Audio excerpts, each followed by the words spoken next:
Hello, this is Joburg for my bivariate presentation for Political Science 242Y1 for November 2020. That I intend to explore is what factors influence positive opinions towards government.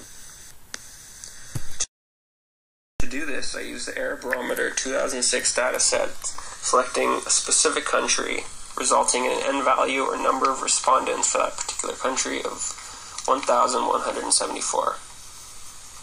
I will run a reliability test on a set of indicators that I believe test the same concept in order to see if they are suitable to combine into an index. If these indicators are reliable, I will combine them into an index and use that as a dependent variable. I will identify 3 independent variables and cross-tabulate each of these indicators with my index in order to test the relationship between my index and the independent variables. A Kendall-Tau-B score will give me the measure of strength of a relationship between these two variables, along with the direction of that association. I also want to determine the degree to which the relationship between any variable or these variables is representative of a broader population, or is likely caused by sampling error. To do this, I will use chi-square measure. My hypotheses are as follows. I hypothesize that those who identify that corruption is not widespread will have a positive opinion towards their government. I hypothesize that those who feel that their legislature has lots of power in determining the course of political development in the country will have a more positive opinion towards their government.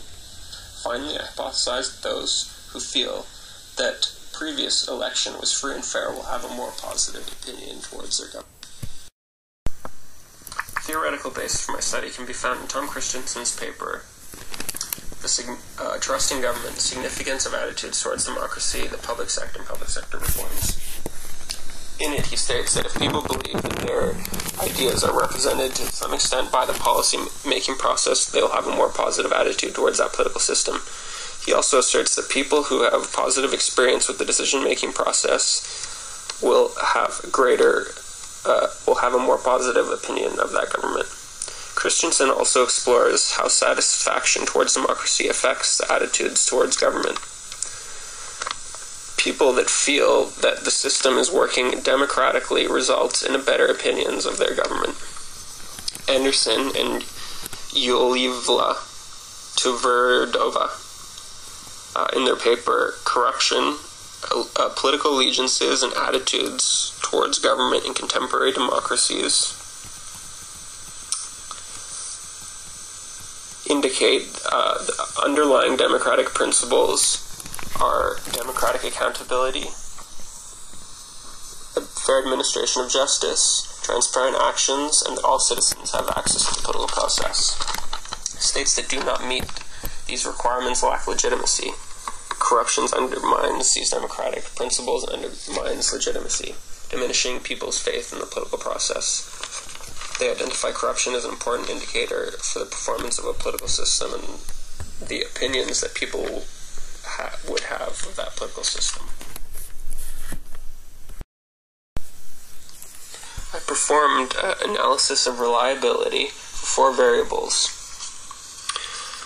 The result was an alpha score of 0.7955, which would indicate that these variables will work in the formation of an index because they sufficiently measure the same concept. I then ran a frequency distribution for this index, which gave me the following. A kurtosis score of negative 4.497. This means lower, wider peak around a mean value, and a slight negative skew of 0.247 means a slight tail on the left side of the mean when graphing the output. This is a cross-tabulation of opinion towards government by level of corruption. What this cross-tabulation reveals is a chi-squared value of 0.02, which suggests that any relationship between these values was not caused by sampling error. Kendall's Tau-B value of 0.0853 indicates a very weak relationship between these values. The dispersion of the highest percentage values in this cross-tabulation table illustrates this. This cross-tabulation is opinion towards government by representation. What this cross-tabulation reveals is a chi-square value of 0.000, which would suggest this is almost certainly not caused by sampling error.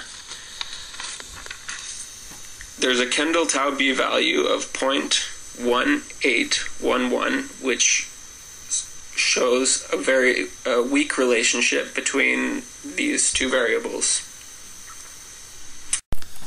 This is a cross-tabulation of opinion towards government by democracy.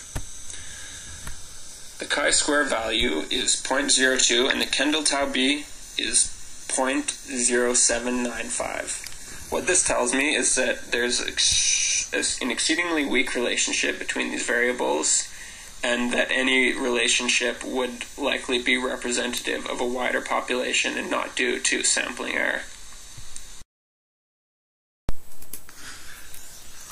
In conclusion, the indicators used for the dependent variable reliably test the same concept, making them ideal for an index. The level of corruption has a very weak relationship with opinions towards government. How free and fair respondents viewed their election also has a very weak relationship with opinions towards government. The extent to which the legislature affects policy making has a weak relationship with opinions towards government. I accept my second hypothesis while rejecting my first and my third. This is because the measure of association between the variables for the first and third hypothesis is too low to accept it. For my second hypothesis, it is weak, however, it does reveal that there is a relationship, therefore I accept my second hypothesis. Areas for extending research into this topic could be to create more indices for my independent variables. This is because indices better test complex concepts such as levels of corruption and how free and fair elections are. I could also use a similar analysis but on other countries from the same dataset. Testing socioeconomic factors against opinions towards government would also be an interesting area of continuing